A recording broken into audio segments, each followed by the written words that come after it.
కానీ నాకు అందులో ఒక డైలాగ్ మాత్రం ట్రైలర్‌లో సరే ముందు డైలాగు ఈ చేప ఎంత సార్ అంటే, "ఒక్క చేప బతుకుదండి" అంటే, "నేను బతకట్లేదా" అని ఒక డైలాగు. తర్వాతేమో "ఎంతవరకు చదువుకున్న అబ్బాయి నువ్వు" అంటే, జీవితం బాగా చదువుకున్నానండి" అంటే, "చదువు అబ్బలేదని చెప్పొచ్చు కదా" అని ఈ అమ్మాయి డైలాగు. ఈ డైలాగులన్నీ ఒక ఎత్తు సాయి. అందులో ఒక డైలాగ్ 'ఈశ్వర్' దగ్గర. నా గొంతు ఎవరో పట్టుకొని పిసికేస్తున్నట్టుగా ఉంది నాకు అనంటే, నేనే అండి అంటాడు చూడు. అది నాకెందుకో చాలా హాంటింగ్‌గా అనిపించింది సాయి. థియేటర్‌లో ఐ థింక్ చాలా ఇప్పుడు నేనేం చెప్పలేను బేసిక్‌గా. అంటే ఇవన్నీ రాసింది నా కాంట్రిబ్యూషన్ కొన్ని సీన్స్‌లో డైలాగ్స్‌లో ఉంది.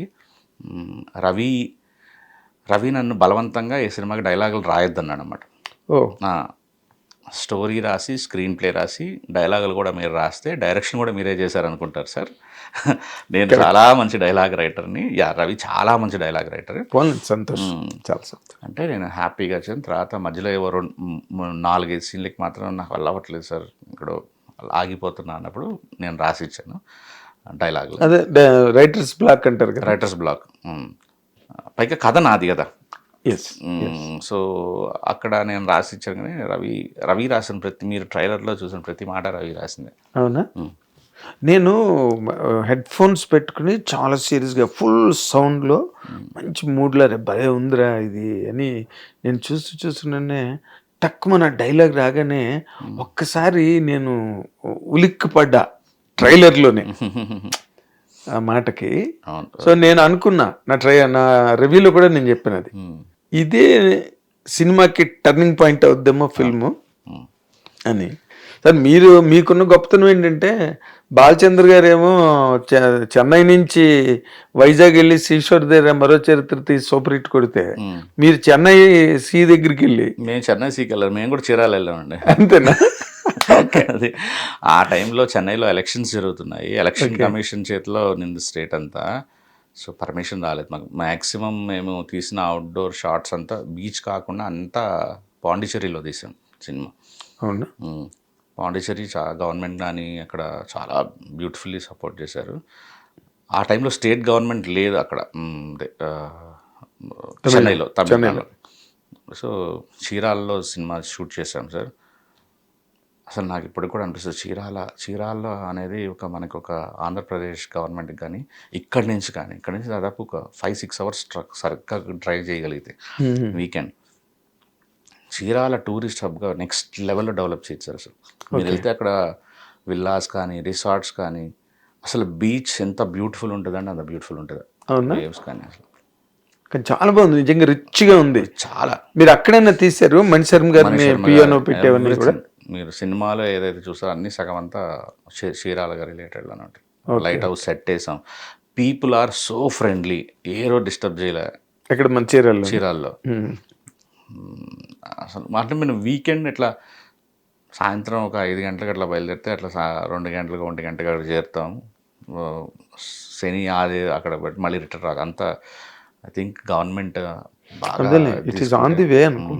కందుల దుర్గేష్ గారు మొన్న మా సాంగ్ వచ్చినప్పుడు కూడా సాంగ్ లాంచ్కి వచ్చారు ఆయన. కందుల దుర్గేష్ గారు, రఘురామకృష్ణరాజు చెప్పారు బాగా డెవలప్ చేస్తాము చీరాలని. Very near to Hyderabad sir. ఒక రకంగా 5 అవర్స్ అంటే ఎంత? 5 అవర్స్ నథింగ్ అసలు, నిల్ డిస్టెన్స్ లాగా. Good, very good.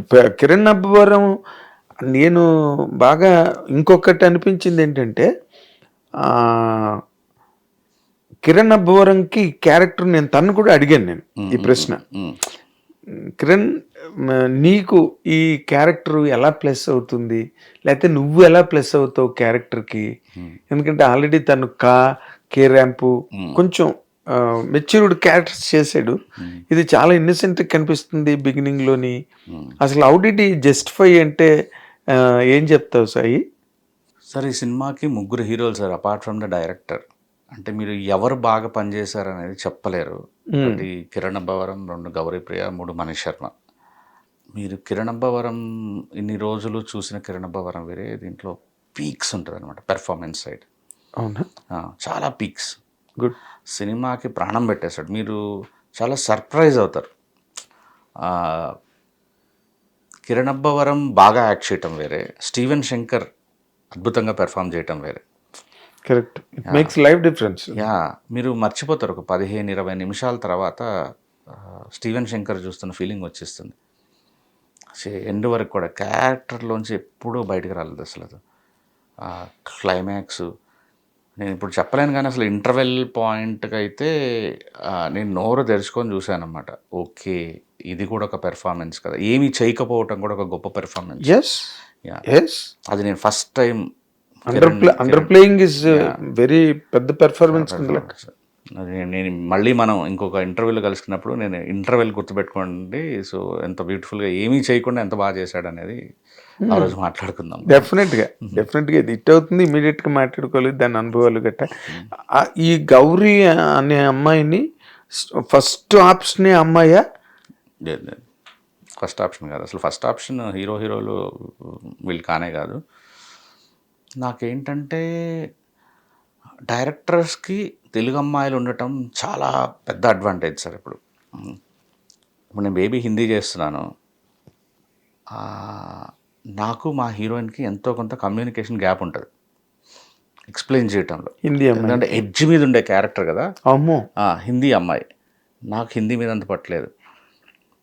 సో ఒక 45 నిమిషాల గంట సేపు ఎక్స్ప్లెయినింగ్లోనే పోతుంది. కాకపోతే చాలా టైం ఉంది కాబట్టి ఓకే ఇతను మా డైరెక్టర్ చెప్పేది ఇదా అని ఇప్పుడు ఆ టైంలో టక్కని వచ్చింది.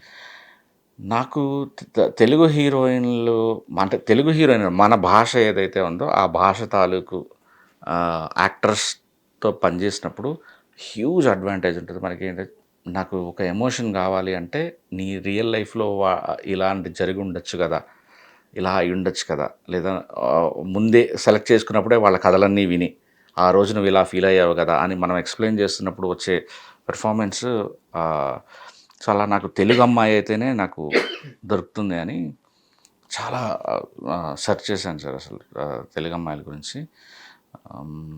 సో దాంట్లో ఫైనల్లీ గౌరీ. ముందు ఎవరిని అనుకున్నారు సాయి? ముందు మనం ఆనంద్ వైష్ణవితోనే స్టార్ట్ చేసాం సార్ ఈ సినిమా. అంటే స్టార్ట్ చేయడం అని అనుకున్నాం అంతే.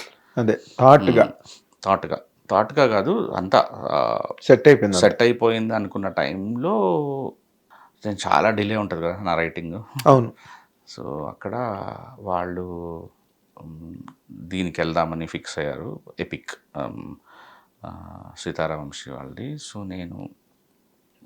నాకు ఫైనాన్షియల్గా నేను ఇరుక్కొనున్న ఆ టైంకి చాలా ఇన్వెస్ట్ చేసేస్తున్నాను ఆ సినిమా మీద. సో ఇట్లా వీళ్ళతో స్టార్ట్ చేసేసాను ఇట్లా. అదేలే, వెరీ కరేజియస్ మూవ్. యా కానీ కిరణపురం మంచి సేఫ్ బ్యాంక్. ఎందుకంటే 2 హిట్లు ఉన్నాయి ఒక మాట అయితే, ఈ క్యారెక్టర్ని పెర్ఫామ్ చేయగలిగే బ్యాంక్ తన దగ్గర ఉంది. నాకు గౌరీ ఎంత హ్యాపీనెస్ అంటే నేను నిన్న ఫైనల్ అవుట్పుట్ చూస్తున్నప్పుడు చాలా ట్రిక్కీ సిచ్యువేషన్ సార్. క్లైమాక్స్ అనేది చాలా ట్రిక్కీ ఉంటుంది. పెర్ఫార్మెన్స్ అమ్మాయి అటు ఇటు చూడకుండా ఎటో చూస్తూ డైలాగులు చెప్పాలి. ఇవన్నీ స్పాయిలర్స్ కాబట్టి నేను చెప్పలేను. చింపి పడేసింది అసలు. ఆ అమ్మాయికి తమిళ్లో ఆల్రెడీ ఫిల్మ్ఫేర్ వచ్చింది. ఐ రియల్లీ విష్ తెలుగులో కూడా ఈసారి ఫిల్మ్ఫేర్ రావాలని. స్వీప్ చేస్తుంది ఈ అమ్మాయి. ఇద్దరు కిరణ్ గౌరీ ఇద్దరు అన్నిట్లో నామినేట్ అవుతారు సార్ ఫర్ షూర్.